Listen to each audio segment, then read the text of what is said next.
the bottom four in that batting order that got Kansas City rolling at the Royals home park in the second game. Was Luciano walking the Hudson River this morning watching birds? I don't know. Hunter with a 1-strike count on George Brett, the Royals' third baseman, and that pitch is up high. I meant the banks of the Hudson, of course. Well, not necessarily. That pitch is hit high in the air and deep to right. It is gone in the upper deck for Brett.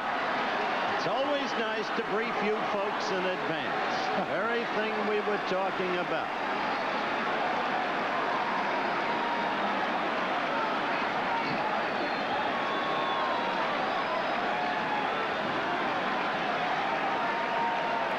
Well, he's thrown 2 high pitches before, and that ball is right down the middle of the plate.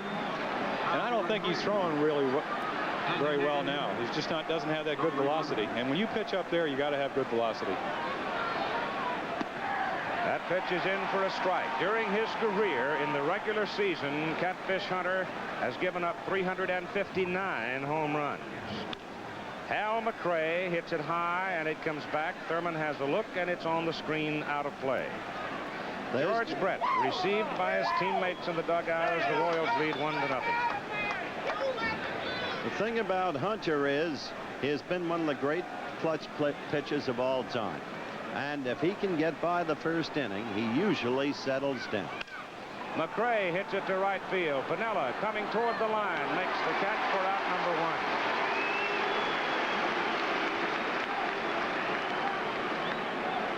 Now Hunter will pitch to Amos Otis with Darrell Porter moving to the on-deck circle, and the sun comes out quite bright. The weather forecast for the weekend, cooling and drier weather. So as the rain moves out, the high moves in, and hopefully we'll have good dry weather through Sunday if necessary. Games 4 and 5 are scheduled for tomorrow night and Sunday night if we have to play 5. And knowing the history of these two teams and the kind of games they play against each other, it seems likely that we will play Sunday. The pitch is high and away from Amos Otis, who's 3 for 7 in the series with 1 run batted in. Whitey Herzog, the Kansas City manager.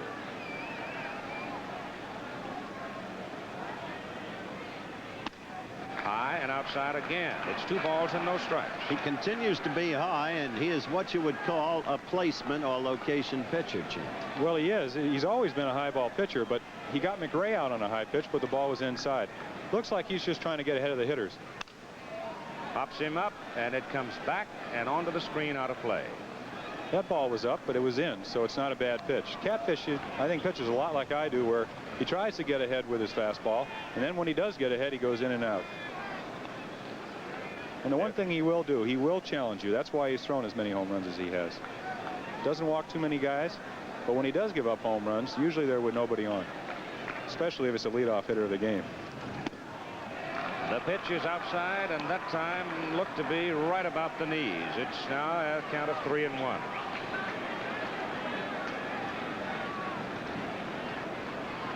Just shaving the corner. Foul back. 3-2.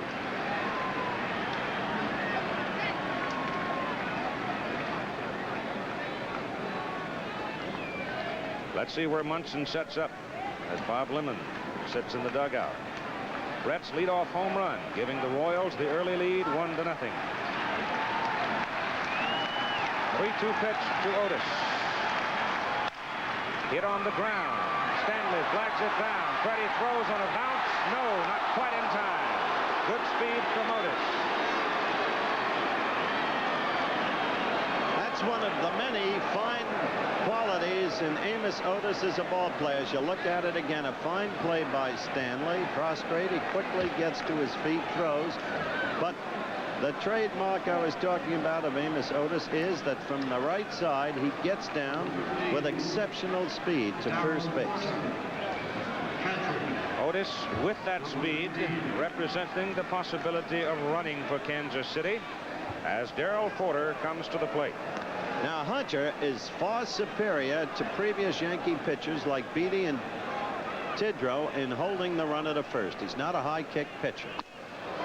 Porter, green lighted on the first pitch, swings and misses on a fastball that was thrown quite high.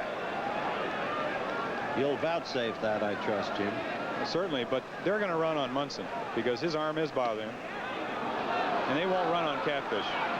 The key, as I said the other day, to holding a runner on is, number one, you have to make him stop, not let him get a running lead. And number two, you have to get rid of the ball quickly. Hunter's been around long enough to do both of those things. 1-1 the count, 1 out, 1 on, and 1 in.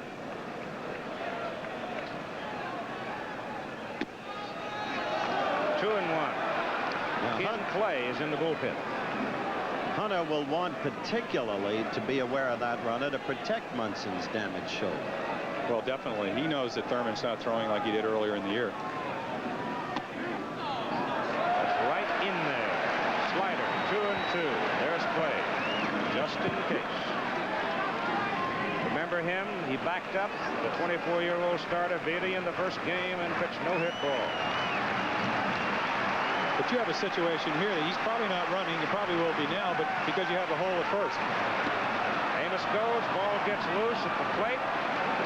Otis is on second base. It's a torturous time, excuse me, for Thurman Munson. Those of you who saw the pregame show saw my talk with Thurman. He feels he's being humiliated, and there's nothing he can do about it. And he is a prideful professional. Foul. Full count now, 3 and 2.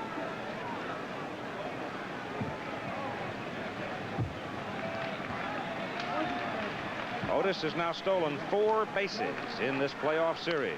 Ball is fouled off again by Porter.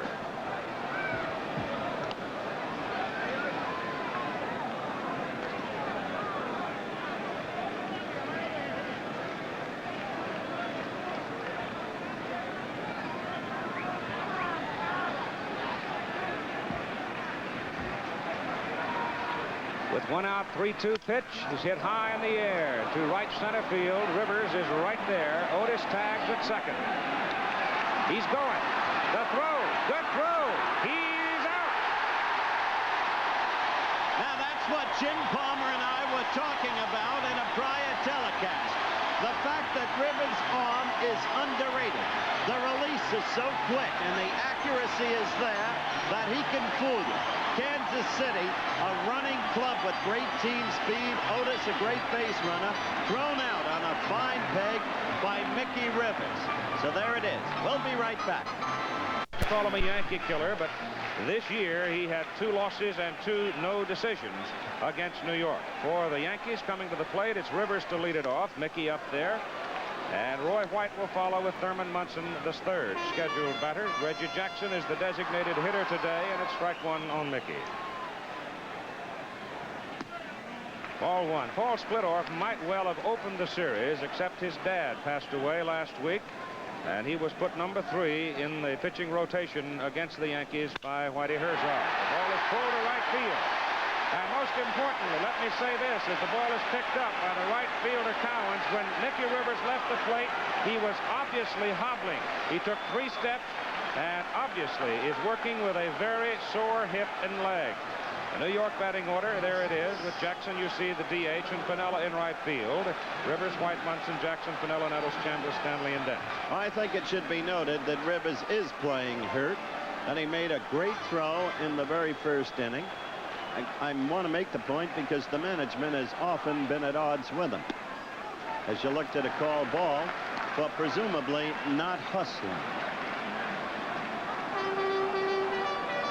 Roy White, 2 for 8 in the playoff series against Paul Splittorff, making his first start. That's hit on the ground to the second baseman White. Patek for 1, back to first, 2. That's where Thurman, of course, that was Roy White, forgive me. But that's where the Yankees have really been hurting because the man coming up had been batting second, and he was 1 for 10. And that's why White was put in to bat second, in point of fact. Munson in the number 3 position today. He had been at the number 2 spot previously. Roy did get it on the ground to the right side, but White had him played perfectly. 2 out. Royals lead 1-0, and Munson hits it high in the air to right field. Cowens drifts over and makes the catch, and the inning is over.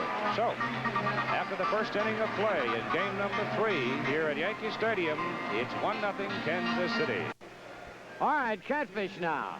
Get by this inning, and the Yanks will be in great shape. Pete Lecoq will lead it off for Kansas City. Son of Peter Marshall, as we've told you many times. He's batting .286, 2 for 7 in the playoffs. And he likes to go the opposite way unless you change up on him. Foul upstairs, strike 1. It has to be a pretty weak pitch for Lecoq to pull it. He did pull pitch off Tidrow. It was a changeup. You're right, Frank. Low 1-1. Well, that must be another facet of Charlie Lau's instructions in hitting. So many of the Royals go the opposite way. And there he went. You saw him reach. Yep, he's got that swing for left field. You'd think a guy as big as Lecoq would be a big, strong pull hitter. But he does. He's more of a slap hitter, really, than he is a power hitter, and to the opposite field. Very strange for his size. Yep. Foul back. Almost had the fastball by him. 1 ball, 2 strikes, nobody out. Royals lead 1-0 on the homer by George Brett, leading off the ball game. An upper deck job. Bud Cat usually gives up his homers with nobody on. Foul again off the screen. I will watch Pete Lecoq again on his swing, the way he reaches out for the pitch. There it is. See him reach out, try to take that ball to left field, turns the bat loose with one hand. Oh, cow, how did he ever let that one go? Must have been full, but Luciano called it a ball.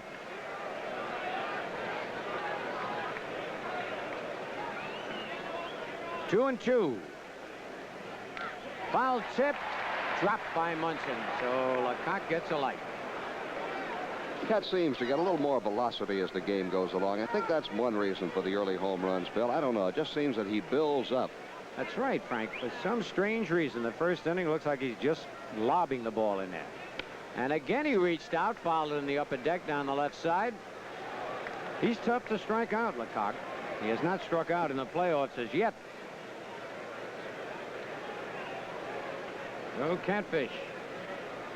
Trying to hold the Royals in so the Yankees can bounce back. Another one slapped upstairs and out of play. Yankee Stadium was an announced sellout for this ball game. We do see some empty seats scattered around, but not too many. You know, Frank, I bet a lot of people just figured that Friday was an automatic night game. And some of them probably come staggering in here a little bit late. Staggering? Strolling. Strolling, I should have said, yes. Line, he got that inside. That's up the alley for extra bases. Rivers cuts it off. His throw in, and Lecoq slides head first with a double. So Lecoq kept going the opposite way. Catfish tried to come in on him. Not enough velocity, and he drills a double up the alley in right center. There it is in between Rivers and Pinella. It's Rivers who cuts it off. A strong throw back into second base, but Lecoq beat the throw fairly easily. 2-base hit. All right, that's the third hit for the Royals off Catfish. Second extra base hit. And the batter, Clint Hurdle. Youngster batting .667. He's 2 for 3 in the playoff series. Foul back, strike 1. He looks like he is a guess hitter strictly. He looks for a certain pitch up there and will swing.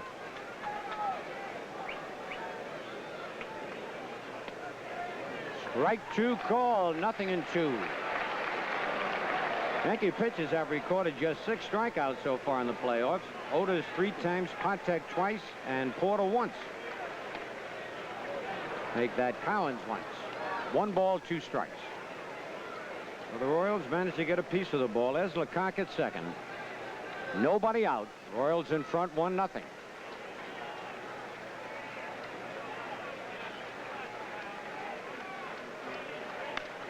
Hopped him up. And let's see, Mickey Rivers, and tagging is Lecoq. Rivers makes the catch. Lecoq's going to try it. Oh, Dent. I don't know whether he deflected that ball or let it go or not. He started to go after it. And Lecoq heads up, goes into third. Looked like a strong throw. We'll watch it again, Frank. I'm going to watch that throw as it comes in past Bucky Dant. Rivers winds up. He couldn't play that ball as well as he could that last fly ball. Nope, Dent got out of the way of it. Yes, he did. Was on the target, they'd have had him again. Yep, just a little bit offline. So the Royals have a runner at third, and the Yankees will have to pull the infield in. All right, and Alcs is the batter, hitting .250. As Mickey Rivers out in center, he's limping very noticeably. Low ball one. Collins is 2 for 8 in the series.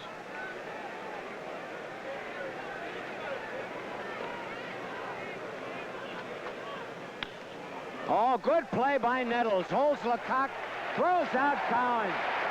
I'd say that's quick reflexes, Frank. Bringing that runner back to third. I was talking to Greg about that on a pregame show today. The quickness of the third baseman. He feels that he is as quick as anybody for those first 3 or 4 steps, and that's all it takes at third. A shortstop, a second baseman has to have more range, but a third baseman needs the quickness, and Nettles is as quick as I've ever seen. It is unbelievable how those first 3 steps are so quick, and how he can get to that ball with those sure hands. All right, Freddie Patek. Frank told you he's got the beard on, as you can see. Strike one. Patek is 1 for 7. That one hit a home run, though. 2 RBIs. There's Lecoq at third with 2 men out. Infield is back in normal depth now. The beard and the mustache. And he popped it up. Looks like the mustache won that duel. Fred Stanley. And Chicken makes the catch. A big inning for the Yankees. Now Catfish will settle down. At the end of an inning and a half, the Royals 1 and the Yankees nothing. Hard, Reggie Jackson will lead it off for the Yankees. Reggie batting .571, 4 base hits and 3 RBIs. Splitoff's pitch, ball 1. Reggie Jackson, he doesn't hibernate all summer, but comes out even stronger in the playoffs and World Series. 1-on-1, good slider that time by Splitoff. Well, they call him the King of October? Yep, good name for him. Splitoff said that's a good pitch. He starts it for the middle of the plate. If he makes a mistake and starts it inside, he's in trouble. And that's low. 2 balls and a strike. As we look at Splitoff, I know that baseball fans everywhere extend sympathies to Paul. He lost his father just a few days ago and was excused from the ball club the early part of this series. Outside, 3-1. Yeah, that is tough. Sure as dead. Wanted to see him pitch in the playoffs. His dad followed him around the country to watch him pitch. He was a salesman. He showed up very often when Paul was pitching in various cities. Hey, I don't know if he got off the end that time. Reggie Jackson has just tied it up. Holy cow. We told you about this month of October. Jackson is unbelievable. 1-1 the score.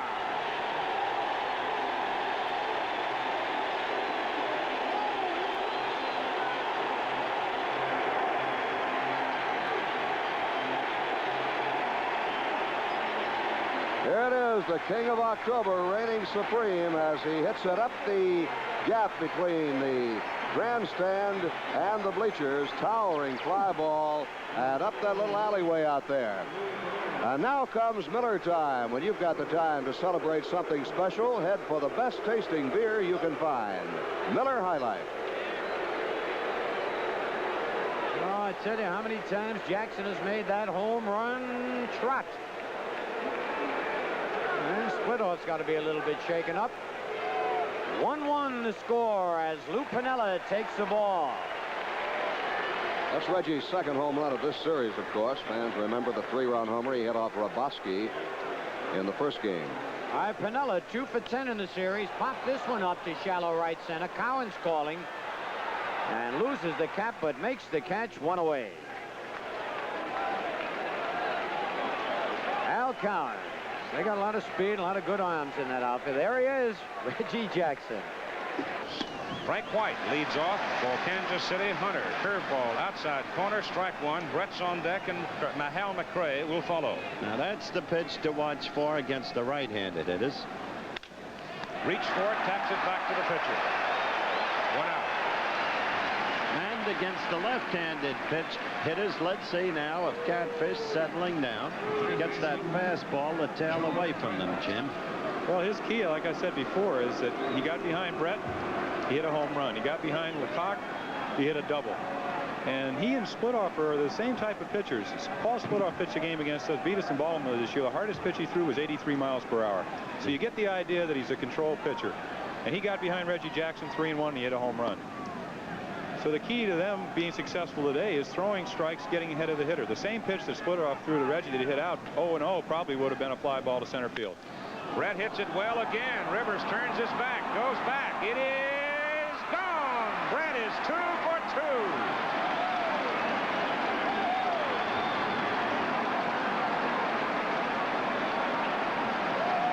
Nobody ever accused George Brett of having that kind of consistency of power. Well, it's a 1-0 fastball. It wasn't that bad a pitch, except it ended up in the right field seats. I think you said it best when you said the man is a natural-born hitter. Oh, he's an exceptional hitter. One of the best in baseball. Led the league 2 years ago, capable of leading it at any time. That's in the crowd, out of play for Hal McRae. If Rod Carew is taking a year off.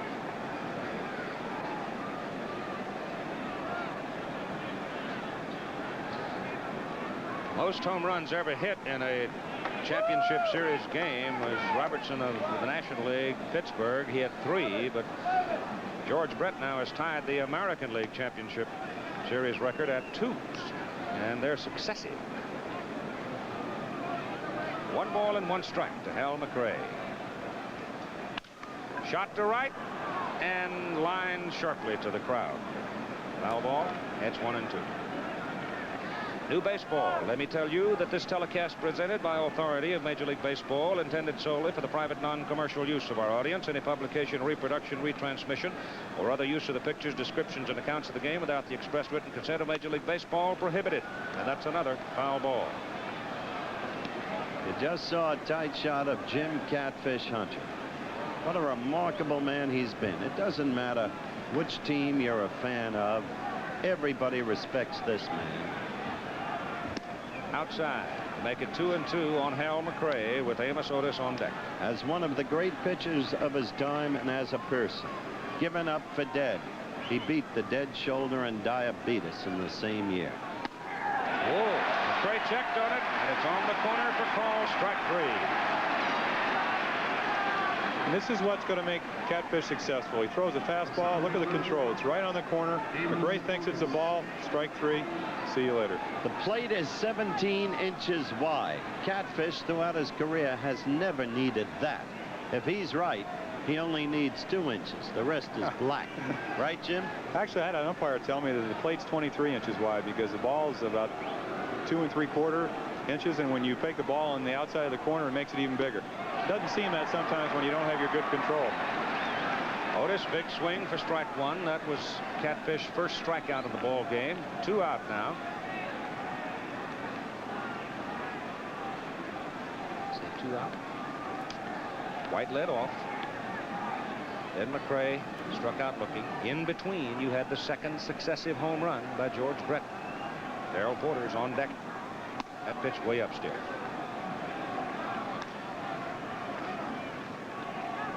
Looks to me he's going to have to pitch around George Brett.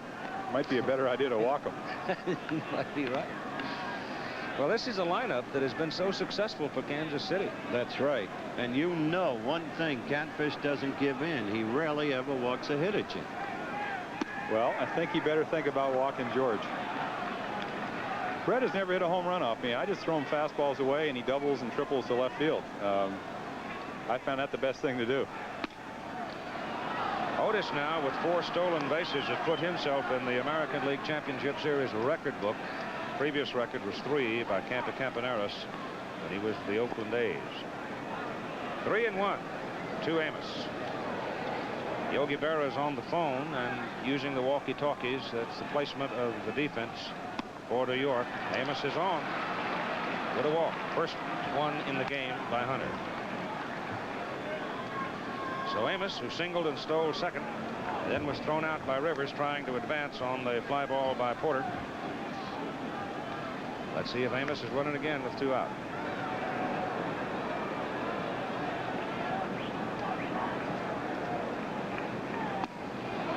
That was a downtown swing by Porter. But it was a good pitch. He had it down there. Well, Darrell has some power. He hit 18 home runs this year, and he can pull the ball, and this is a good part for left-handed pull hitter. 1-1. Umpires are Bill Kunkel at first, Dave Phillips at second, Terry Cooney at third, left field line Lou DeMuro, and right field line Rich Garcias, and back of the plate Juan Luciano, the big man.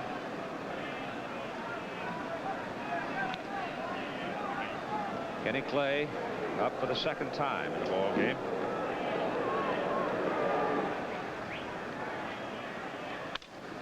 Porter hits it to right center field. Rivers on the move. Reaches.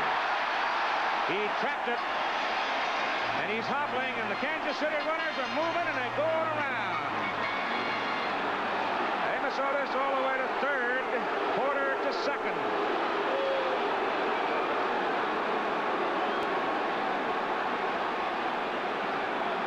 Look at it again, Jim.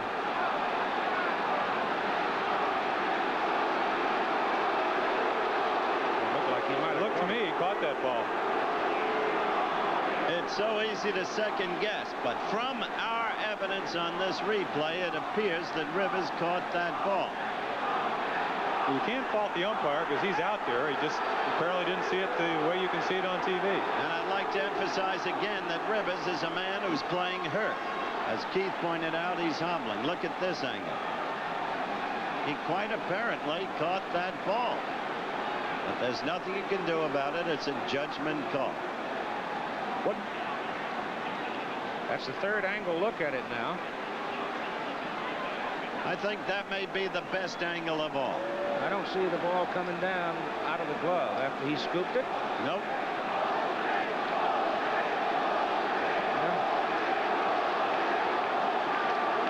Whatever. So it goes. Amos Otis is at third now. He just took off and kept going with 2 out, and Porter hammered into second. The NFL is studying instant replay. Maybe Major League Baseball should too. Got to be a double for Porter, and Pete Lecoq is up now with 2 out and 2 on. Lecoq had a double to lead off in the top of the second inning. That pitch is ball 1. Kind of get the feeling the way he pitched him last time that he will be pitching on the outside corner or walking him. Outside. If he walks him, he will look at Clint Hurdle, the rookie. He may not. Bob Lemon is not going to take a lot of time today. This is too critical a game. Otis way down the line at third, and that pitch is high and outside. It's 3 balls and no strikes to Pete Lecoq. On the other hand, here I think Whitey Herzog may let Pete Lecoq swing away 3-0. He probably feels the same way that we just said, that he might not be in there. Lindblad has joined Clay in the bullpen for New York, and that pitch is in for a strike. Pete did not have the green light. He did not offer. It's easy to say that instinctively Rivers should have thrown the ball in to stop. Outside, ball 4. Bases are loaded with 2 out. To stop Porter from taking the extra base, and Otis too, perhaps. But Rivers was so caught up with the catch that instinctively his reflex was to go right at the umpire, who had called it a trap.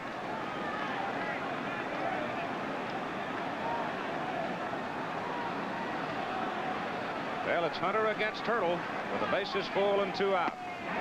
Strike 1. There was the challenge by Hunter to get ahead, and it was successful.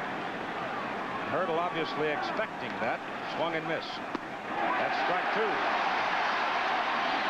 Same pitch, same location. Hurdle has never hit a grand slam in the major league. away. It's 1-2.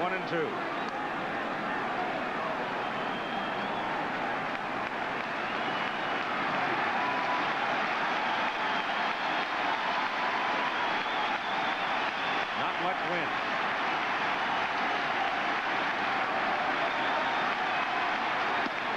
Struck him out.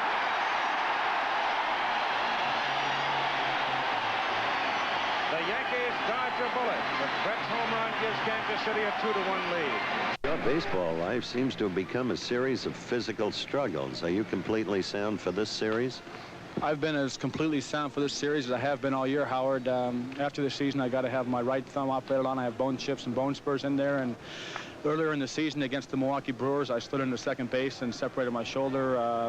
I got to have that cut on too, so I'm looking forward to next spring training right now. Hopefully I can play 12 more games if it goes that long, and after that go in the hospital for quite a long time and then be out and rehabilitate myself and then start all over again. Hopefully I can make 162 again. He's certainly done all right today, hasn't he? He sure has. The batter is Fred Stanley, playing second base for New York. Then comes Bucky Dent, and the top of the order, Mickey Rivers, with Kansas City leading on Brett's 2 home runs, 2-1, as the Yankees hit in the bottom of the 3rd inning. That's foul.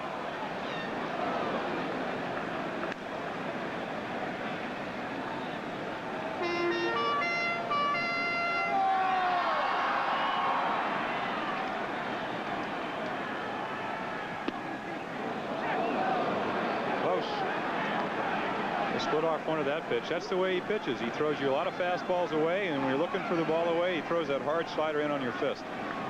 And the count is 2-2 on Stanley. Stanley likes the high fastball out over the plate. It's about the only ball he can really hit hard. Did he hold? No, he's gone. Stanley strikes out. Bucky Dent.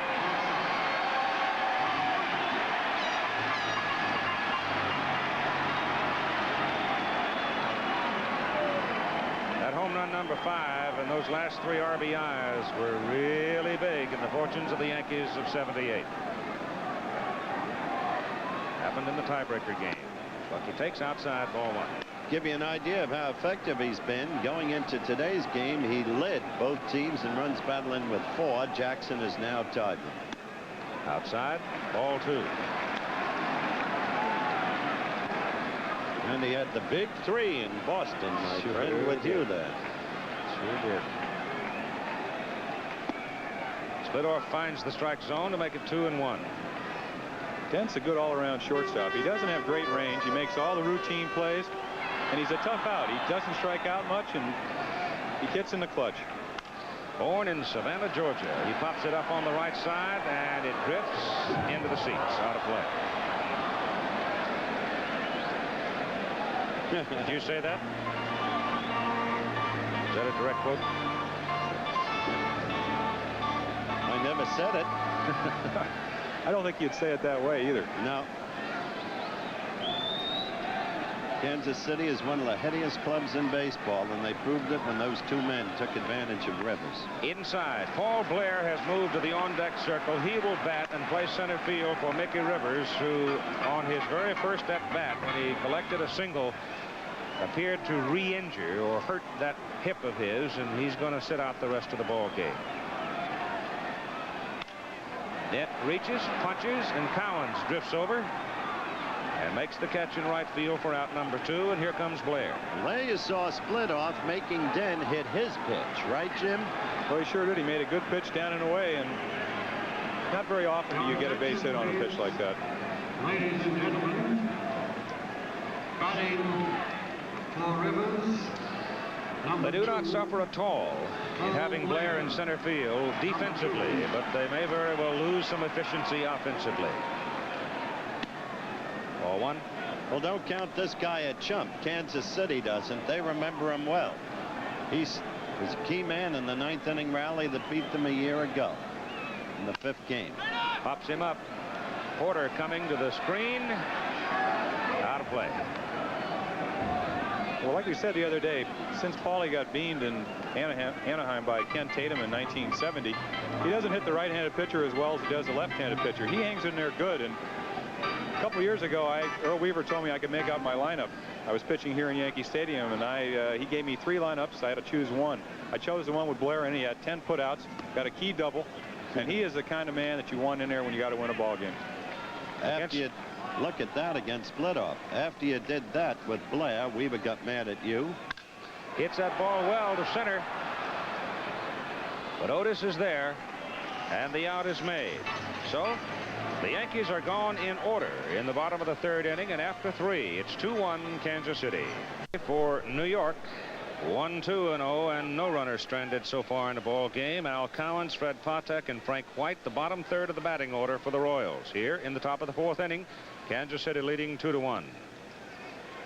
Jim Hunter just low and away, ball 1 to Cowens, who hit a sharp shot to Greg Nettles at 3rd base. The infield was drawn in. His first time up back in the 2nd inning. Oh, here we have a situation. Hunter has fallen behind in the count. I was talking to Charlie Lau. I don't know if you can get a picture of this, but when Cowens hits. Punch to center. Paul Blair comes, reaches. Did he get it? Yes. Well, they call that one right. Look at it again.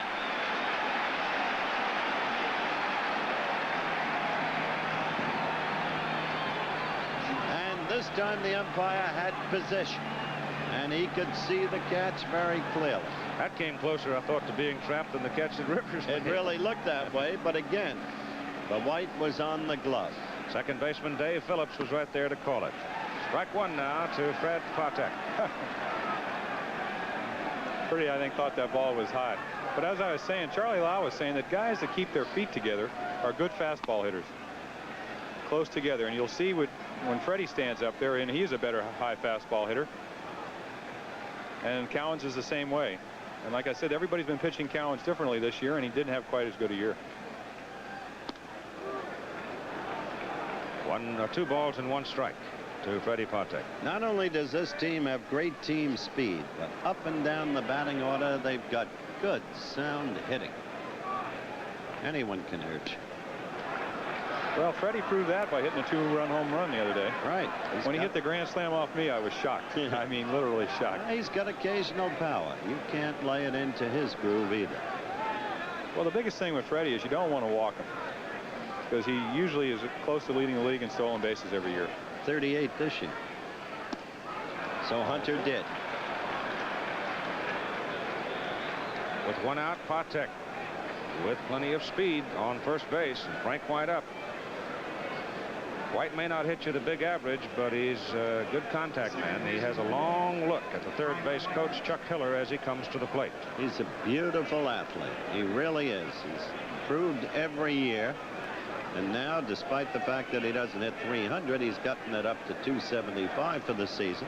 He's not a home run hitter, but as Keith says, he makes contact, and he can manipulate the bat, Keith. He can. Hit behind the runner, hit the ball where it's pitched. Very good with the bunt, too, and Nettles is in on the grass at 3rd base. Freddie Patek likes to steal on the first pitch. He doesn't waste any time. White is also patient. He's walked 3 of his.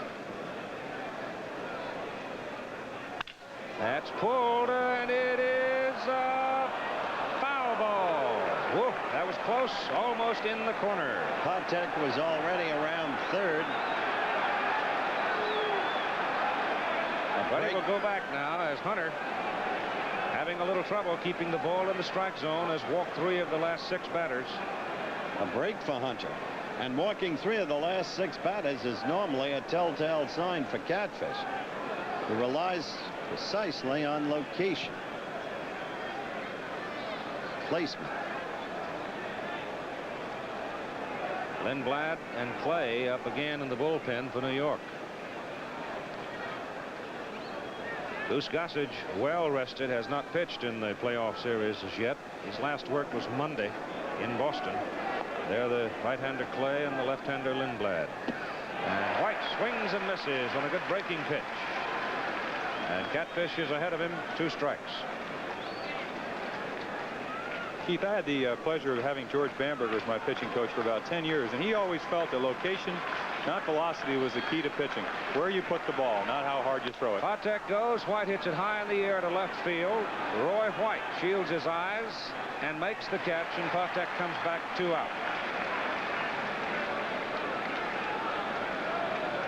And here comes George Brett again.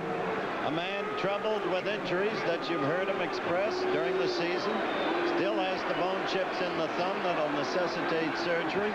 A man who hit only 9 home runs all season long, but who in this critical game today is proving himself. 2 for 2, 2 home runs.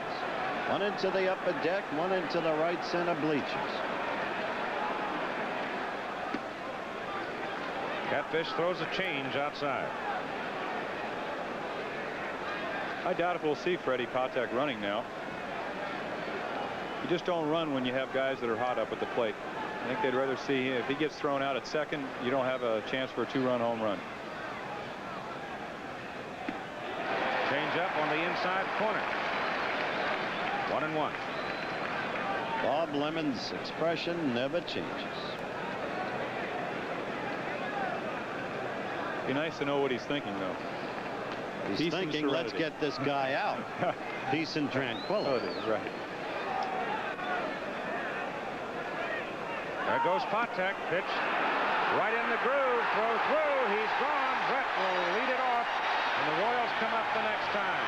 So Patek is thrown out at second base by Thurman Munson, and the Royals are gone after 3.5 innings of play. As you see the throw through and the tag on Freddie Patek. Score: Kansas City 2, New York 1. We go to the bottom half of the 4th inning with Roy White, Thurman Munson, and Reggie Jackson coming up for the Yankees. A little hard to understand, Bill White. Fred Patek trying to steal a base with Brett up there. Well, he certainly thrown out. Even without, if he had not been thrown out, that would have given the Yankees a chance to pitch around a guy who's killed them in this series so far, and pitch to Hal McRae if Patek had been successful. Roy White grounded into a double play in the 1st inning. 1 ball, no strike pitch coming from split off. Bouncer to third. Nice play by Brett on the high hop. 1 out. And now Thurman Munson. Thurman flied to right field in the 1st inning. He is now 1 for 11 in the series.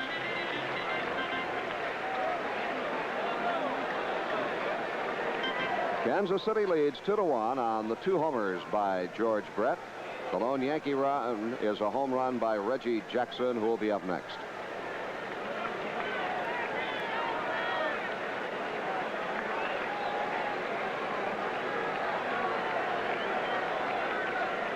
Fouled it back. The left fielder and the center fielder still in the sunshine here at the stadium. That sun will also bother Patek at shortstop for another few minutes. There you can see how far the shadows have gone. The right fielder is okay now as far as the glare is concerned. Got him on the hands. It's a fair ball.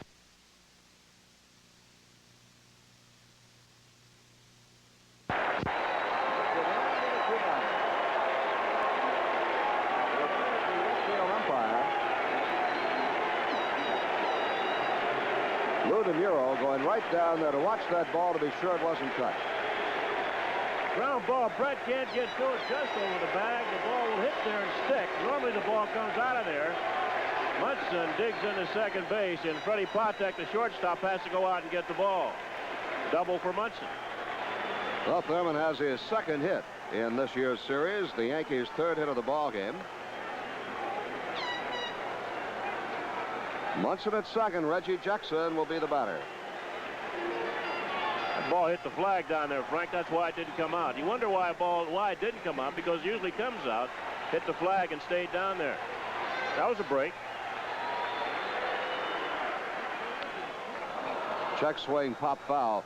Leads me to wonder why they will allow the bunting to hang over the box seat railings on field level when they will not allow banners to be put up there, Bill. Well, that tells you why they don't allow banners to be put up there. The buntings, of course, are always hung in these kind of situations, championship series, and also for the World Series. But I agree with you. They probably shouldn't be there.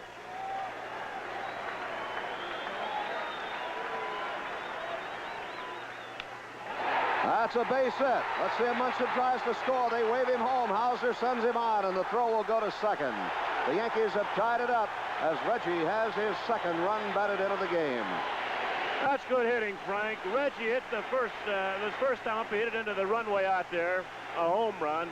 He knew Splitor was going to keep the ball away from him. Instead of pulling the ball, he just went right out there, right there. That's good hitting. Normally, Jackson spins around when he swings, but I think in these kind of situations, Reggie does just about what he has to do. He knew the ball was going to be there. He went that way. Base hit, big base hit. Good thinking. Good thinking on Jackson's part.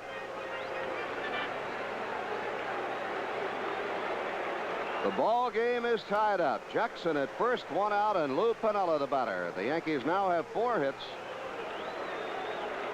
Piniella flied to right his first trip.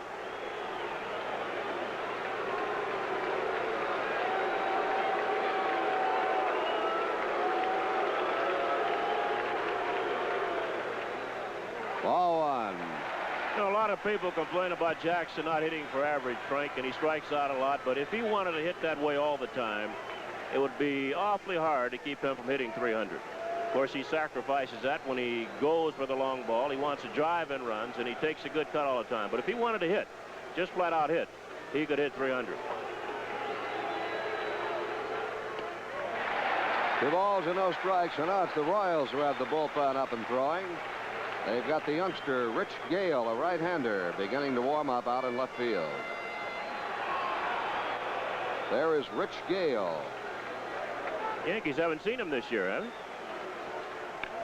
That one is well hit to left, and it is in for the base hit. Hurdle flags it down on a hop, and now Piniella is going too far. Will they get him back at first base? They do not. The ball is thrown away and into the stands, and that will let Jackson score. And they'll send Piniella over to third base. They get 2 bases from the field, Frank, and 1 from the mound, so everybody can advance 2 bases. Jackson from second all the way home, and from Piniella from first all the way to third base. Here it is again, the whole play in sequence as Piniella lines it to left. Hurdle gets to the ball quickly, fields it on 1 bounce. Now Jackson stops. Past second. Now he wants to go back. He waves Piniella back because Pinella's coming towards second. Piniella turns and goes back. And now Kansas City with the errant throw over first base into the boxes behind first. That enables Jackson to score. Not typical Royals play. Pitch to Nettles is high inside for ball 1. They really, truly could have had a play on Reggie. They could have, yes. Well, they definitely had one on Nettles if he makes a good throw. And who said he couldn't run the bases? Piniella at third. Greg Nettles the batter. Excuse me, I meant Piniella.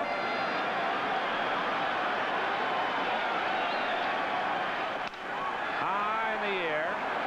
Hurdle looking up into the bright sun.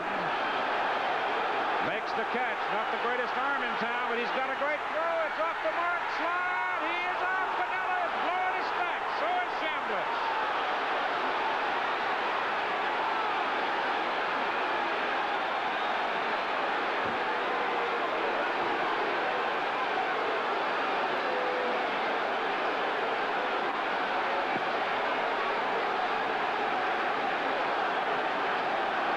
Yankees are raging as Ron Luciano called Piniella out at the plate. It was a good, strong throw by Hurdle, but it was off the target. Now you have a look at it. I think it's going to show that he's safe.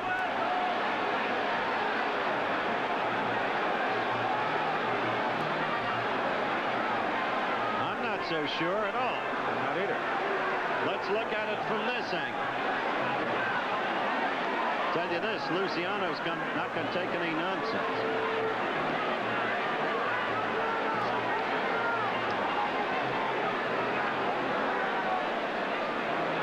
And I'll say it for the record, I thought watching the replay Piniella scored.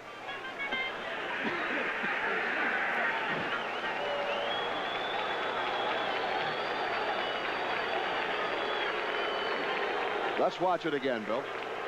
Here's Hurdle. He makes a strong throw, Frank. It's up to the first baseline just a little bit. Here's Piniella digging on. Porter will go up the line, grab the ball, and come back. Pinella's digging toward the plate, sliding right there. Well, they talk about angles, but there's no way in the world Pinella could not have been safe there. I don't even know if he's ever been tagged or not. And Lou is still pretty much upset. And I think there he has the right to be. But, you know, umpires, overall, Frank, they don't beat you. You beat yourself. And you've got to forget that play. Like you've got to forget the play on Rivers out in right center field. And you've got to go out and play baseball. Because you don't want to play 15 guys. You want to play 9. And if you start arguing with the umpires and letting their calls affect you, then you're really going to be in trouble. Yankees, of course, throughout the season, they get plays that are called in their favor that look obviously that they're wrong. So that's just the breaks of the game. Yankees lead 3-2, and George Brett the batter. Strike one. Brett is homered both times up. He was at the plate when Patek was thrown out stealing to end the 4th inning.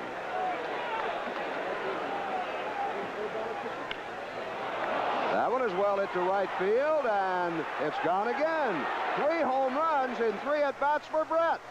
I can't believe it. He's a good hitter, Frank, and here he's going for the long ball. He normally tries to hit the ball the other way. But against Catfish, he knows he can wait on the ball. He knows he can get the head of the bat out, so he simply sits back and gets him head of the bat and really he's ripping on Catfish. Brett has hit 3 home runs, and he'll come to bat at least twice more.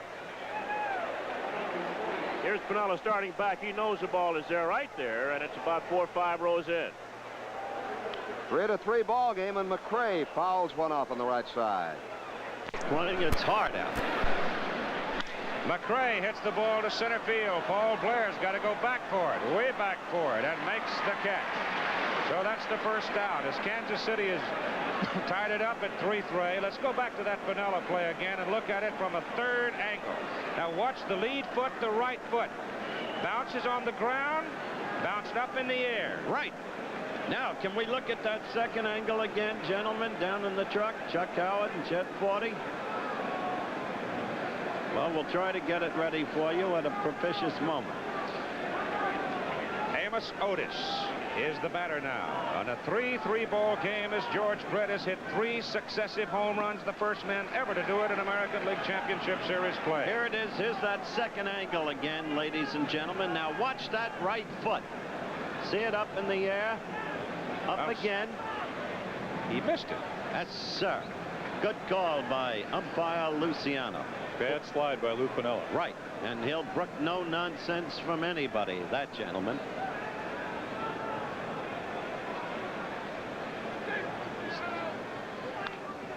Otis fouls it back. 2 strikes on Amos. Now watch the foot. The right foot bounces up in the air, hit the ground, and missed the plate with the lead foot. I think from this angle. I do too. Good call. But whatever. It's in the books. Lou was plenty hot about it.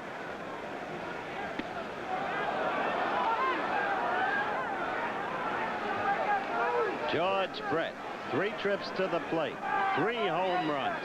Of course, he's been losing a little distance on each one of them. They might get him out before the day's over. Hunter would be pitching a whale of a game if Brett weren't in the lineup. Well, if we were in Royal Stadium, the last one would have been a fly ball, but we're not. That's right. I found that out in the '76 All-Star game here. They kept hitting fly balls to right field, and they kept going into the stands. I know. Yeah, everybody knows. 2-2 to Amos Otis. He's gone.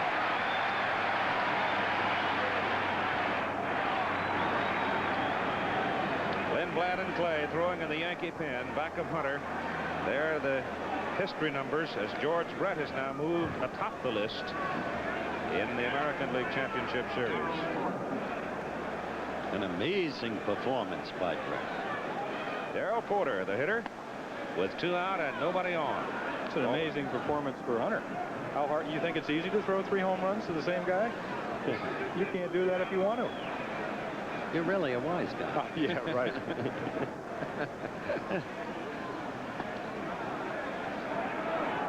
Catfish is throwing a lot more breaking balls. Some of them have been in good locations, like the strike 3 pitch to Amos Otis before was down the middle, but the change of speed is what fooled him. Porter hits it on the ground to Chambers. Chris has it. Do it himself. Inning is over. But Brett's home run gets the Royals even. After 4.5 innings of play, it's all tied at 3. What he said to me today, he said, I watched a television show last Monday night. There were 4 Kansas City sports writers on, and they were all asked, how are we going to do against the Yankees? And they all said, we're going to lose. He said, if they only knew what kind of people we really are. We'll get them. There's not a bit of quitting us. Pete Lecoq leads off for the Royals. Catfish Hunter throws a strike to him. Clint Hurdle is on deck, and Al Cowens will follow as we go quickly to the top of the 6th inning. Game with a good pace and exciting. 3-3 tie. Howard, I think if there's any player in the American League you could compare to Pete Rose, that type of player, enthusiastic, it's George Brett. I mean, he's that same type of hitter. Well, that's an excellent analogy. But he enjoys the game. I mean, like you said, he comes to play, and he looks like he's having fun out there.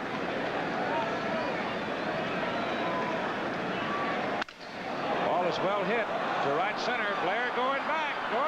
It is off the wall. Lecoq's going to have at least his second double. He's going for 3, and he's going to go in. I got to tell you, I have all the admiration in the world for Catfish Hunter. But if Bob Lemon doesn't get him out of there quickly, the closeness of this ball game will vanish.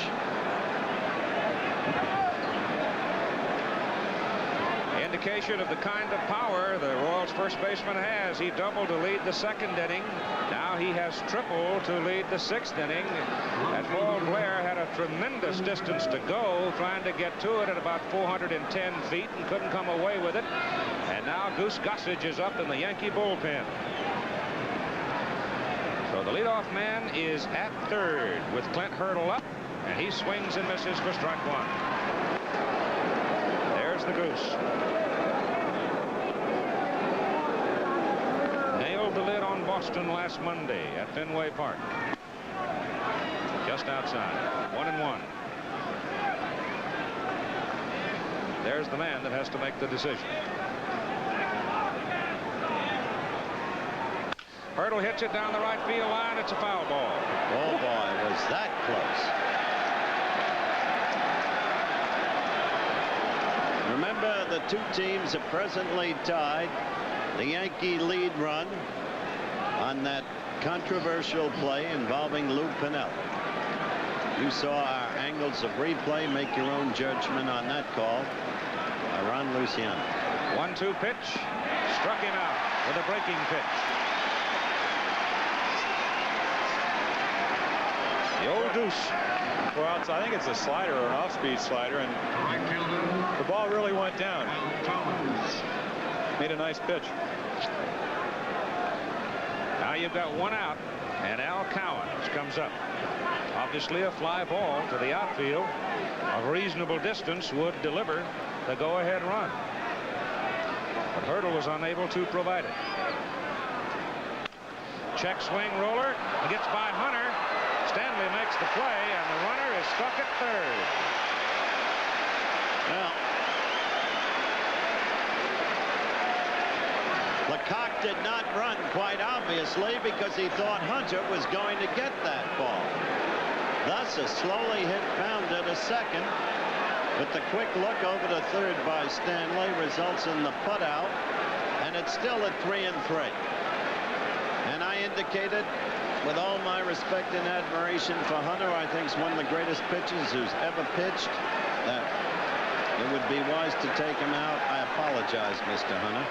Patek fouls it off to the right upstairs, out of play. You've got 2 out, though, after the leadoff triple by Lecoq, and he's been stuck there now as Hurdle struck out, and Cowens on a check swing roller is thrown out. What guts this man has. Right there. Foul back here. Let me ask you, Jim, how well do you think Catfish is thrown? Well, he made excellent pitches with his breaking ball. I don't think he has a very good fastball. You know, he can throw the ball by a guy like Clint Hurdle because he's not a good fastball hitter. But the guy like Lecoq, he throws it down in his power, he's going to get it hurt. High and outside. Did you see Patek follow that pitch and look at Luciano? He doesn't want to call against him. Well, the last time he was up, Luciano called the first pitch that was high. It was inside a strike. Struck him off, foul tip, and Munson hangs on, and Patek strikes out. And so in Kansas City, with the leadoff man hitting a triple, Pete Lecoq unable to get him home, and we remain tied 3-3 after 5.5 innings of play at Yankee Stadium. On a roller to the shortstop, Freddie Patek. Now, Jim quickly explained, because Lecoq didn't go home on the slow bounder to the second baseman, Stanley. Quickly explain what you're taught by all managers in the big leagues. Well, they tell you that if the ball is hit either the third baseman, the first baseman, or right back to the pitcher, you stay at third. And even though Hunter didn't catch the ball, I'm sure it appeared to Pete that that ball was going to be caught by him. And with Hunter's pitching in that last inning, the admiration for him must grow. Batter is Roy White. 2 balls and no strike to Roy, with Munson on deck. And the conviction grows that Mr. Lemon is in touch with a higher being. Right at you. Indeed. Strike. Well, it's not too hard to get pumped up here with these fans. You know, we talked about what Freddie Patek said. I don't think he was knocking the fact that the fans did not come out. He was not. He tried to explain to them that he was. That's in the hole to left. Base hit for Roy White.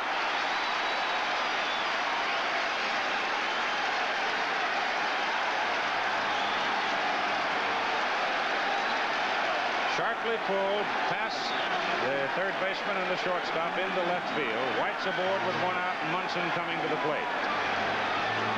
What you were saying was that Patek was trying to explain to the fans of Kansas City he wanted the kind of enthusiasm from them from the first inning that these Yankee fans have had. Well, I think he wanted them to have the enthusiasm as they had in the 8th and 9th inning when they were ahead 10-4. Catfish is an accomplished bubble blower, as you can see. He blew some bubbles in the last inning. He sure did. Burst some, perhaps. I think we're going to see a hit and run somewhere in this count. 0-1, high and away. Bird and Mingori are up in the Kansas City pen. Bird right-hander, Mingori left-hander. Both worked in the opening game. Left-handers Mingori, right-handers Doug Bird.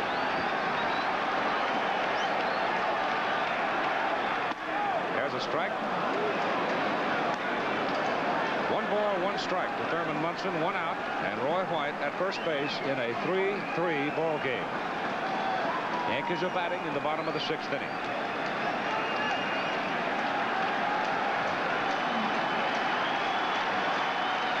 There goes White. Munson swings, fouls it off down the right side, and Roy will come back. Exactly what Jim said, the hit and run. White was off and running. Thurman skilled at protecting the runner, going where he should to right field. Well, it makes it a lot easier for him to do that with a sore shoulder. He said the biggest problem he has swinging is getting the top hand. And when you get top hand, that means you're pulling. You know, he had 2 injections into that shoulder in 1 day. Well, he may feel better. If he got cortisone and some kind of xylocaine, it usually takes about 48 hours to work. The pitch is just inside. This an exclusive presentation of ABC Sports. Let's pause 5 seconds to allow our local stations to identify themselves. WABC TV, Channel 7, New York. Reggie Jackson waiting on deck. 1 out, 1 on. Munson at the plate. Hits it to left center field. It is a Don Quayle. It is in there. And Roy White goes around the third. Well, Munson has to be feeling a little better about things. 1 out of 10 going into this game. He's connected for a double and a single and 3 trips to the plate. Right over Hurdle's shoulder. Look at that camera angle. And the ball not reachable. Just past his outstretched grasp. And Mr. Jackson up, Keith. The other Mr. Jackson. Yes, sir. A home run and a single. He has now the career RBI record for championship play of 14. The old record was 13 by Tony Perez of Cincinnati. Well, this is a perfect situation for Reggie. They're not going to throw him a whole lot of breaking balls, and maybe exception to the hard slider because he has the hole at first base. Ball is hit to center. Back goes Otis. Back goes Otis. Makes the catch. Great catch. Oh, the tag by White. He comes to score. The Yankees lead 4-3. It was a great catch by Otis. A really great catch as Kansas City hangs in there, because Jackson, as he left the plate, thought he had it, but still another home run. And Jim, you called it perfectly as to the kind of pitch Splitoff would have to throw. Well, he doesn't have very many avenues there. You have a man holding the runner on at first. You don't want to throw him a slow breaking ball. You have to go after him. And like Reggie said, he's swinging the bat very, very well. So Reggie has 3 RBIs on the day. Even with Brett in that department, but Brett has the 3 home runs. And again, an indication of what a great all-around versatile ball player Amos Otis is. Lou Piniella is at the plate. 4-3 New York. The heroics of Amos Otis in center on that drive by Jackson at 415 feet. Still not able to contain the run. That ball is hit up the alley. It's in there for a base hit. Munson headed for third. Collins has the ball. The relay to Frank White. And Munson holds at third. In a subtle way, Jim, I think the fans are seeing the skills of this fine Kansas City team, because Cowan was over there like a shot, cut the ball off. Otherwise, Munson would have scored, holding it to a 1-run ball game. Well, here's your pitch, and it looks like a changeup, which is not a pitch that he throws very often. He said he just throws it to a few hitters. He got it in the middle of the plate. Piniella hits the ball very well in the alleys. You'll see Collins come over. The reason he's a good outfielder is he's got tremendous speed. He's got a good arm, which is exactly what you need on the artificial turf in a city like Kansas City. Beating at the mound. Excuse me, it wasn't bad on the regular grass right then. Well, it's a lot easier to play the outfield on the regular grass, because the ball just doesn't get through by you as quickly. 4-3 New York lead. Blair led off, grounding to short. White then singled. Munson singled. Jackson's long drive brought White home from third base. Now you have Munson over at third off Piniella's single. Lou is at first. The batter is nettled with 2 out. Hit toward the hole at first, gloved by Lecoq. He does it himself, and the inning is over. But the New York Yankees get the go-ahead run, and after 6, take the lead over the Royals 4-3. As Kansas City comes up in the top of the 7th inning, the numbers on the year reflected there by Gossage, that 2.01 earned run average is impressive. And last Monday against the Boston Red Sox, he was the guy who slammed the door on the Red Sox. He led the American League in saves with 27. He's had 10 saves and 2 wins over his last 15 games, allowing only 5 earned runs in his last 16 appearances. ABC's World News tonight comes up following the baseball game. I think the point must be emphasized that the Kansas City outfield, by its play, has kept this game in hand. They've still got a rattling good chance to win it, trailing by only 1, where lesser outfield play could have had them much further behind. Jim, is that fair? Well, they have a good outfield. They have to play on the turf. And also, you have a guy, Gossage, coming in here now as a fastball pitcher, and Kansas City is definitely a fastball hitting ball club. Frank White will lead it off, and George Brett to follow with Hal McRae, the third hitter. Excuse me, Keith, but Gossage does throw the ball awfully hard, though. He throws it somewhere between 92, 95 miles per hour. Punch down the right side. It's foul. 2 strikes. I'll tell you, White came up swinging, didn't he? Well, they like the ball up, out over the plate. And Gossage is not exactly a controlled pitcher. He rears back, and I get the impression that he tries to throw strikes, and he tries to throw the ball as hard as he can. Look at White's career average against Gossage. Popped him up. Shortstop Bucky Dent. 1 out. Now here comes the man, George Brett, who has hit 3 successive home runs in this baseball game. No one has ever hit 4 in postseason play. Only 4 players have ever hit 4 in the regular season. Mike Schmidt, Rocky Colavito, Lou Gehrig, and Robert Lowe. I realize that it's supposed to be fun, and some of the fans are booing George Brett. But even in fun, how could you do it? 1-1. The count on Brett when he hit his home runs in the first inning, the count was 1-1. The second inning, it was ball 1. In the was strike one. It is 1-2 as he leveled on a fastball from Gossage. Throwing at that velocity, the likelihood would normally be, wouldn't it, Jim, that Brett would hit to left field, not to right. Well, that's the key to pitching in Yankee Stadium. Get him to hit the ball that way. Ball is hit to right center, but he did not get all of it. And over there to make the catch is Paul Blair at the warning track. You could tell there was not the sharp crack when he hit the ball, but even so, he hit it 370. He really did. I was amazed he got around on it that way, Jim. Well, the minute he gets 2 strikes on him, he's just trying to make contact, but he is obviously swinging the bat good. Just when Gossage gets ahead of you, you really don't know what's coming because he does have a good sharp slider.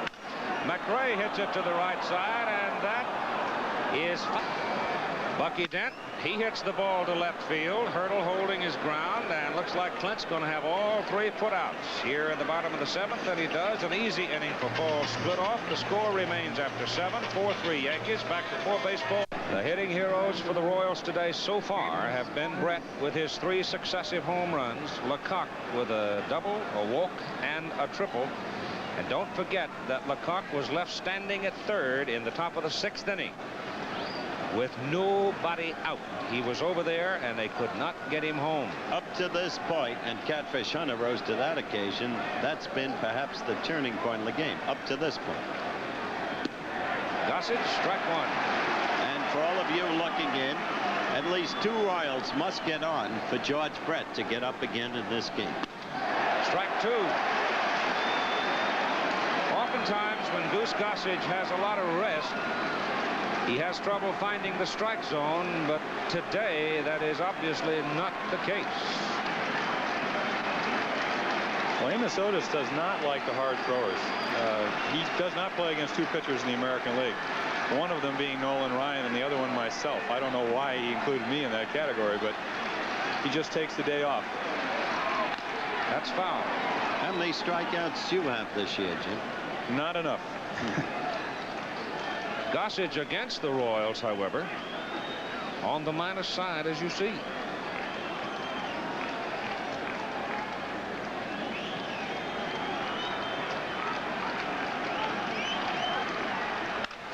Hit to right.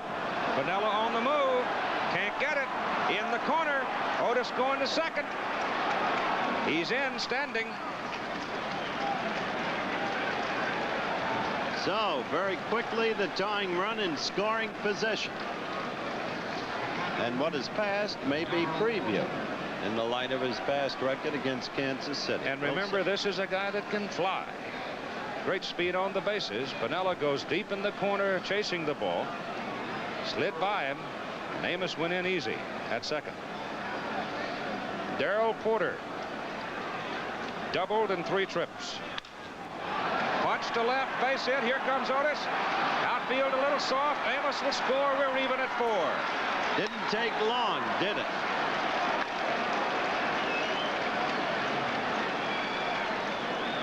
Anybody doesn't respect this Kansas City team for what it is crazy. Look at it again. He throws the ball in the middle of the plate, which, like I said, he doesn't make real good pitches, and Porter doesn't hit it real good. In fact, Otis didn't hit it real good either. They just hit it in the right spots. And I'm not sure. Like I said, Bamberger did say the most important thing is not velocity, it's placement of the ball. Location. Pete Lecoq is up now. And the pitch is high and away. Again, to say it, Lecoq has doubled to lead the 2nd inning and tripled to lead the 6th inning. And unless there's a double play, George Brett gets up again. Swing and a miss on an eye-high fastball. Nettles is inside the bag defensively at 3rd for Lecoq, who has a history of pulling the ball. But the left fielder, on the other hand, is playing him close to the line. And he fouls it off on the left side.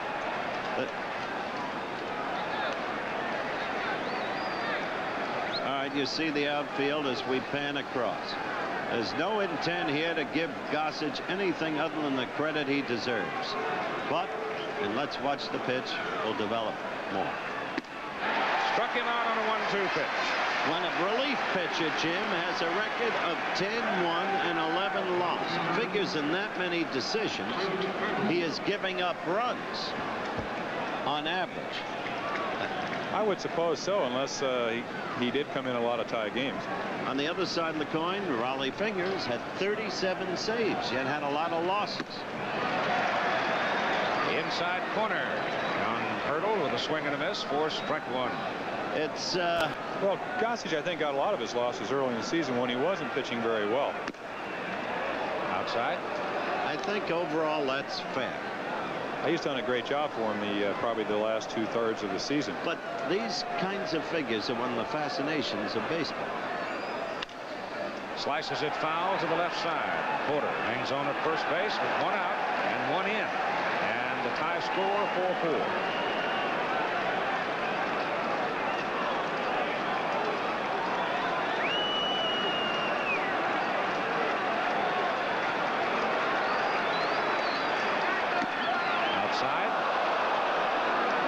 Even at 2-2. What's unusual about the Yankee defense is normally in late innings in a tie ball game, you have to guard the lines because that's where you have doubles. And Nettles is way off the line, and Hurdle can hit the ball that way. Foul back.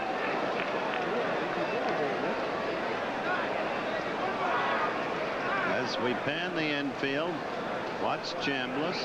He's holding the bag, of course, against the runner. But Nettles is giving the line, as Jim Palmer said. Punched out. It's going to drop in right center field for a base hit. And Darrell Porter circles to third. Single for Hurdle. So Clint Hurdle, who struck out twice previously and had a sacrifice fly, continues to plague the Yankees as they continue to pitch him in the way exactly opposite that their scouting report dictates. Both teams, as you know, have been closely scouting the other all season long. Scouting reports, they're going to stay with Gossage. No activity in the Yankee bullpen. And careful scouting reports are prepared. The Yankee report on Kansas City was prepared by Harry Kraft and Jerry Walker, a former Baltimore Oriole pitcher. Willie Wilson, the man who made the contact with Munson on Wednesday, Keith, now running for Clint Hurdle. He will probably stay to play left field. He has tremendous speed. Cowan's the batter now with one out. And Darrell Porter at third. Wilson at first. The ball is hit on the ground to the shortstop bucket, and it handcuffs him. They get Wilson at second base. The run scores. And Kansas City takes the lead 5-4.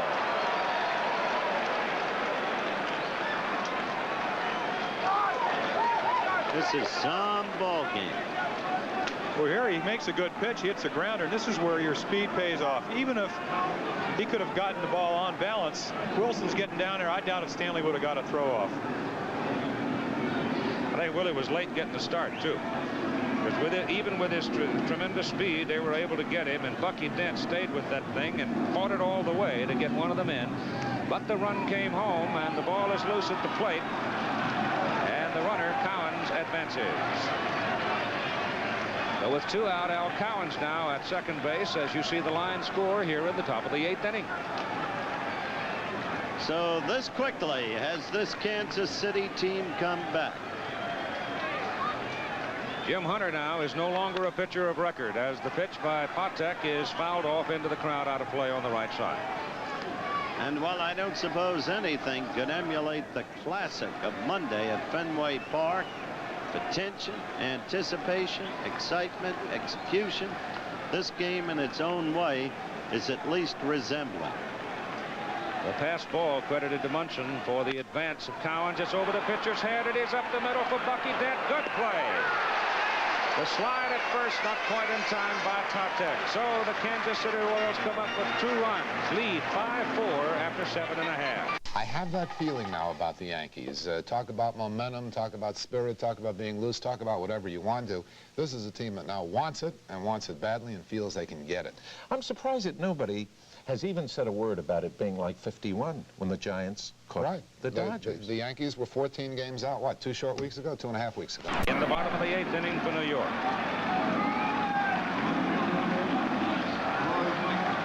Splittorff only threw 4 pitches in the 7th to get the side out. Well, he must be throwing good because he got behind Paul Blair right there and then threw him a fastball kind of in the middle of the plate, and he popped it up, which usually means the ball's jumping. Outside to Roy White. Roy has scored at a single in 3 trips. Fouls this one back. Roboski, the left-hander, and Doug Bird, the right-hander for Kansas City. Roboski worked briefly in the 2nd game. Struck out Jackson looking to end the game. Change-up is low. 2-1 now to White.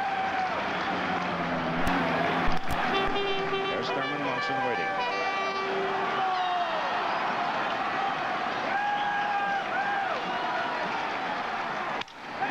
It's up the middle for a base hit. Wilson going way back, way back. It is gone. Oh! The damaged man. You're getting everything, ladies and gentlemen, in this ball game, right, Jim? The damaged man. He's been fighting his battered body all throughout the series, getting his pitch. We told you about Bird, and he did not go to right field. He got his pitch high, right where he wanted it, and put it deep into the bullpen.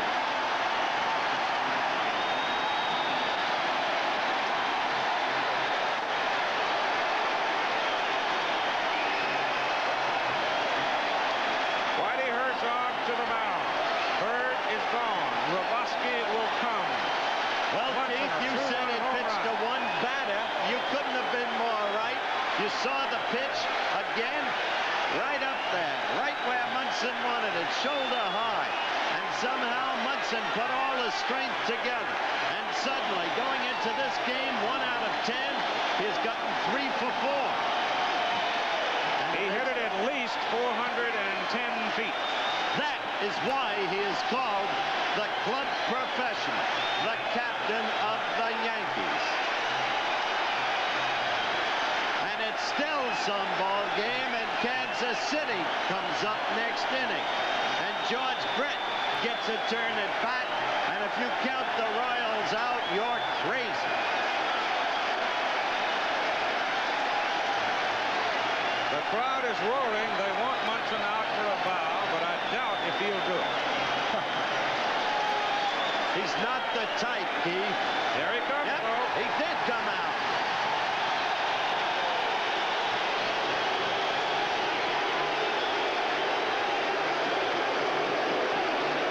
You want to know something? Just to show you how Munson has been aching all year, that's his first home run in 54 games. Tonight it'll be Steve Carlton, the left-hander, in a must-win situation for the Phillies in Los Angeles against Dodger right-hander Don Sutton. 8 Eastern, 7 Central, 5 Pacific time. Al Roboski is now on the mound warming up for Kansas City. New York getting the lead again on Thurman Munson's 2-run home run at 6-5. The scheduled pitchers for tomorrow night are Ron Guidry for New York and Dennis Leonard for Kansas City.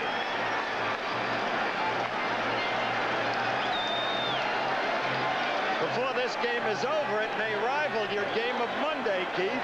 Surely well may.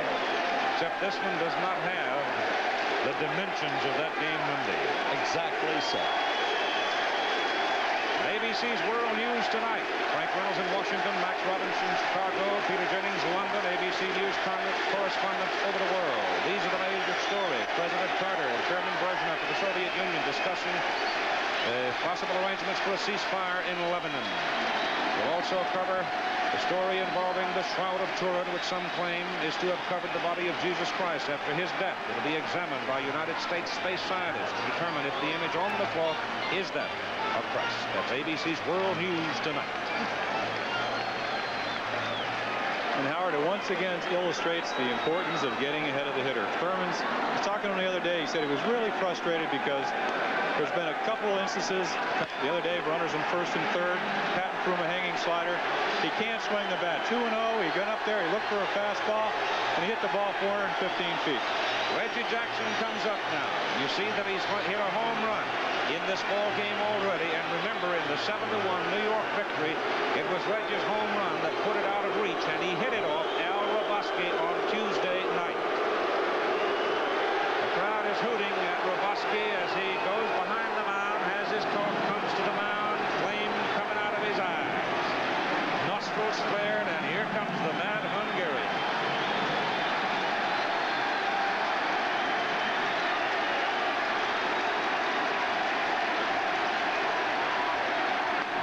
The pitch is low for ball one. 1 out, 2 runs are in on Munson's home run. The Yankees lead 6-5. Yankees at bat in the bottom of the 8th inning.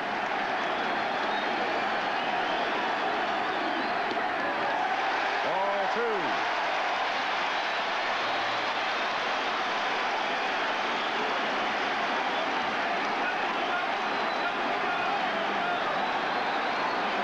Well, he's faced Reggie twice. He's hit a home run in the waterfall one time, and he struck him out on a curveball the other time.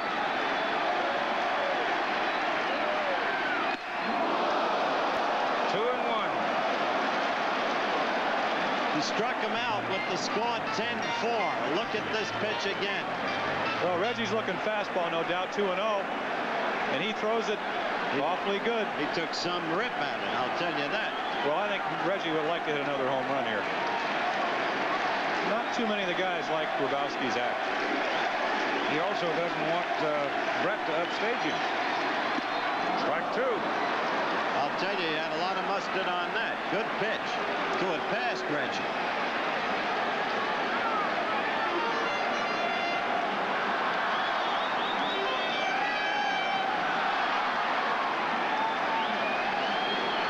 The 2-2 pitch coming to Reggie Jackson. As Roboski is on the rubber and ready. 1 out for the Yankees.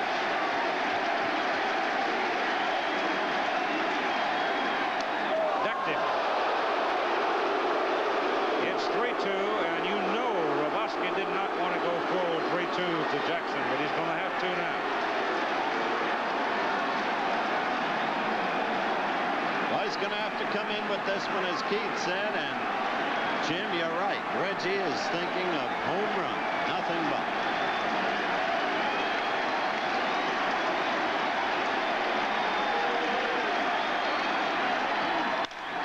High fly ball, left field. Wilson back there, left center, makes the catch. Reggie hit it deep, but there's a lot of room out in that belly. 2 out. You couldn't have a faster man than Willie Wilson going for it. Well, he hit that ball a long way. Home run in Kansas City, but like I said, we're playing here in Yankee Stadium, and the left-hander can really take advantage if he can keep the ball away and get him to hit it out there. We'd like to alert our local stations at the end of this half inning. We will be going to a commercial and a station break, so all of our affiliates, that's what's coming. With 2 out now, and the base is empty, and here is Lou Piniella.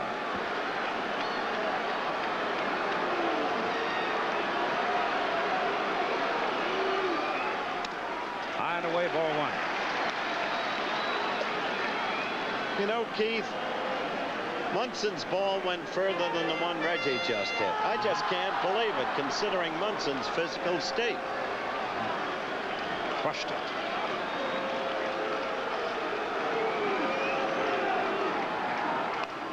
Hops foul back, out of play. I told you that cloud carried something when it passed over the stump.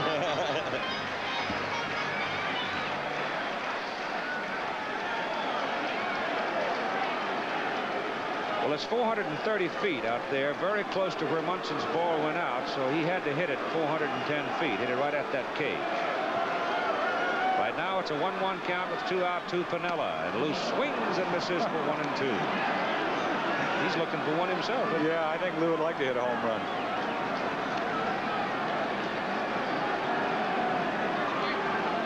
Lou can look awfully bad on a pitch and then hit it again. Hit a home run off the clock one time in Kansas City on a curveball over his head. They don't apparently believe that he's going to pull Grabowski because they give him virtually all of left center field. Center fielder Otis is playing in right center for him. I think Willie Wilson's out of position, actually. You'd think that with the right fielder and then center fielder over in right center that he'd be out in left center a little bit more. I caution everybody looking that George Brett bats second next inning, and if anybody gets on, McRae bats too. Amos Otis gets up. Well, Frank White leads off. We'll probably see a pinch hitter for him. Outside corner, call strike 3. It has not been a terribly pleasant day between Messrs. Luciano and Piniella. 6-5. Yankees back after this message and a word from our local station. Well, through 8 full innings of play, the Yankees 6 and the Royals 5. And we're going to have some offensive and defensive changes in this ball game as we look at the matchup for tomorrow night at 8:30. Ron Guidry against Denny Leonard. We have a new left fielder for the Yankees. It's Gary Thomason out of left field replacing Roy White. And we're going to get a pinch hitter for Frank White. On the Royals side, it'll be Steve Braun leading off against Goose Gossage.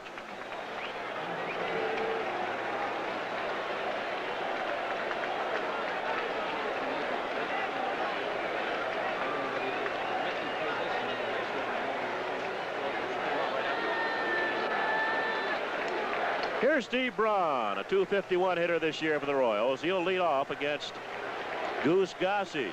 Gossage relieving Catfish Hunter back in the 7th inning. No pitch. That was kind of late to ask for time. Gossage was already in his windup. And all of a sudden, Braun asked for time, and Luciano backed out. There's a ball outside. It'll be Braun, Brett, and McRae. 1-1. Look, if Braun didn't know he called that a strike. He can't believe it. Let's look at it. Up around the letters, I know that. Good pitch. 1-2. This series is tied at a game apiece. Still a ball and 2 strikes on Braun. The Yankees won the opener in Kansas City 7-1. Royals came back and won the second ball game 10-4. And now in the 9th inning in this one. Yankees leading at 6-5. Got him! Struck him out. Braun goes down swinging. Here's that pitch again. Just nothing but hard fastball right down the middle. Well, here's that man, George Brett. 3 straight home runs, his first 3 times up. And then he hit the ball hard, flying to center field to Paul Blair. Brett's 3 for 4. And I mean 3 for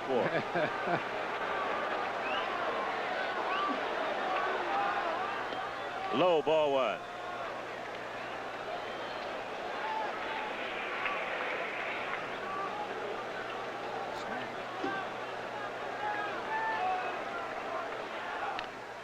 One ball, 1 strike on Brett.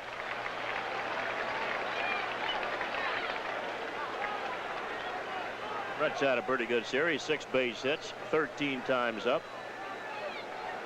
A double, 3 home runs.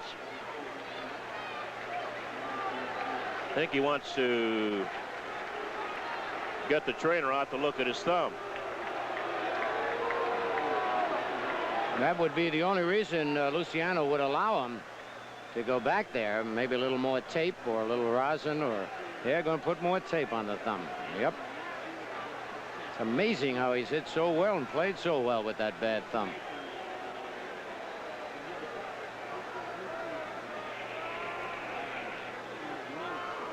A ball and a strike on Brett. Munson and Gossage take advantage of that little lull. They have a little conference out near the pitching mound. 1 out.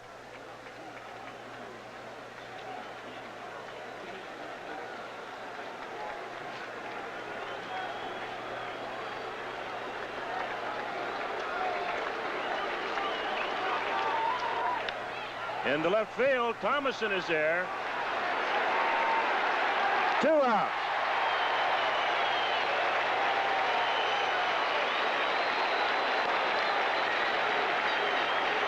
George Brett tried to do it all by himself. He just came up a little short so far. At least he has come up short. Here's Hal McRae. He's 0 for 4. Yankees leading by 1, 9th inning. Ball 1 on McRae.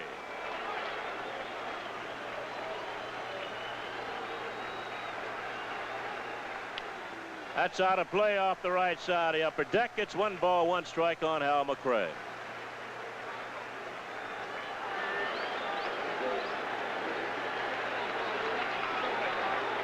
Time's called now. Some debris loose on the first base side, and Bill Kunkel, the first base umpire, ran it down. 1 ball, 2 strikes on McRae.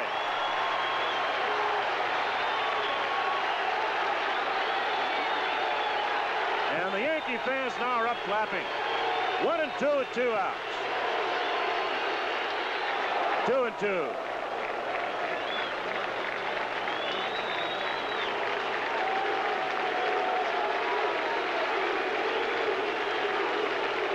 Here's Whitey Herzog.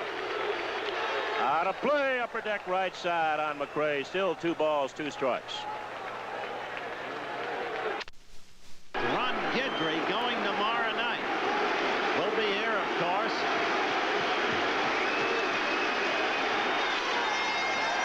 Little looper out in right field. Piniella comes, makes the catch, sitting down. The game is over. What a way to end it. With Piniella sliding on the turf in right field, or the grass. And the Yankees with a thrilling victory that's almost becoming a pattern in the postseason play between these 2 teams. Ron Guidry out there to congratulate. And you can see the dismay, the chagrin, the disconsolateness of a Kansas City team that comes so close every year and that's not out of it yet, but must face the almost awesome task of going against baseball's best pitcher tomorrow night with a record of 25-3. Ron Guidry. Look at the final out again. And remember that the Royals had Pete Lecoq on third, nobody out, as Keith and Jim have told you, failed to score him. That was Catfish's last inning. Gossage came in, allowed the tying run in the 8th. The Yankees rebounded. There's the anguish of losing a ball game like this in these circumstances right there. Gossage allowed the tying and the lead runs in the 8th. And then as we look at this again, Thurman Munson with White on first after singling with 1 out in the bottom of the 8th, struck one better than 430 feet for the game-winning homer. And if Piniella had slid that way safely into the plate in an early inning, the Yankees would not have had a problem. There's the score, final. New York 6, Kansas City 5 in Game 3. Actually, a torrid back-and-forth home run derby ball game. The Yankees have jumped in front 2-1 by beating the Kansas City Royals this afternoon 6-5. For KC, George Brett was the whole story. 3 home runs, all off Catfish Hunter. Hit only 9 during the regular season. This is number 1, leading off in the first off a 1-1 count. Bang, upper deck. Reggie Jackson, who hit 3 in last year's World Series, answered back in the Yankees' second, tying the game at 1. It was another big day at the plate for Reg, who knocked in 3. Meanwhile, the George Brett show continued. Leading off the 3rd, he whacked the 2nd pitch from Catfish into the right center field bleachers, and number 3 in the 5th, again leading off the inning. And Brett, the first player in the playoffs to hit 3 in a row, tied the game at 5. Sac fly by Jackson in the 6th made it 4-3 Royals with 2 in the 8th. Took a 5-4 lead, but bottom of the 8th inning right here, Thurman Munson with a man on, whacked one off Doug Bird, and the Yankees had a 6-5 lead. For Thurman, 1 for 10 coming into today, the big hit. Rich Gossage, who came on in the 7th, settled down, went the rest of the way. Good catch there by Piniella to end it. Gossage picked up the win, and the Yankees in a terrific ball game took a 2-1 edge on KC with their ace, Ron Guidry, going tomorrow. Again, the final, Yankees 6 and the Royals 5. Moments ago, amidst the bedlam up at the stadium, Larry Sacknoff was among those to talk with Yankee hero Thurman Every Munson. time they got a run, we got one, and then, you know, vice versa, and we finally come ahead, and they got a couple runs. Otis got that leadoff hit, you know, which we felt we could get him out, and we kind of got the ball in the wrong place. You know? Were you thinking home run when you stepped up there that time? No. Were you looking for a pitch you could pull? I was looking for a ball that I could drive. all year. You know, when you've got, you know, problems. Now here's George Brett in the 5th inning. He's got 2 home runs. Make that 3 as he hits a curveball for a home run. Unbelievable. 3 for 3, 3 homers. But the Yankees come back trailing by a run in the 8th. Deep left center. Wilson going way back. He'll not get to it. It's goal! A long home run for Thurman Munson, and the Yankees lead it by 1. Thurman Munson coming through in the clutch. That's about as far as you can hit a ball in this ballpark. Give me a holy cow. Holy cow, I don't believe it. It's true, Phil. It's true. The Yankees win at 6-5. They lead the series 2 games to 1. Game 4 tomorrow night at Yankee Stadium with Ron Guidry. Doug Bird came on in the 8th inning. All he had to do to get Thurman Munson, but Thurman got him. A humongous home run, 2 runs for the Yanks. They win 6-5. 1 game to go to get them into the World Series. Thurman Munson's first home run in 55 games. Not bad for a player who wants to get out of New York City. Whitey Herzog, the Kansas City manager, saying, I just wanted him to face one hitter, that's all.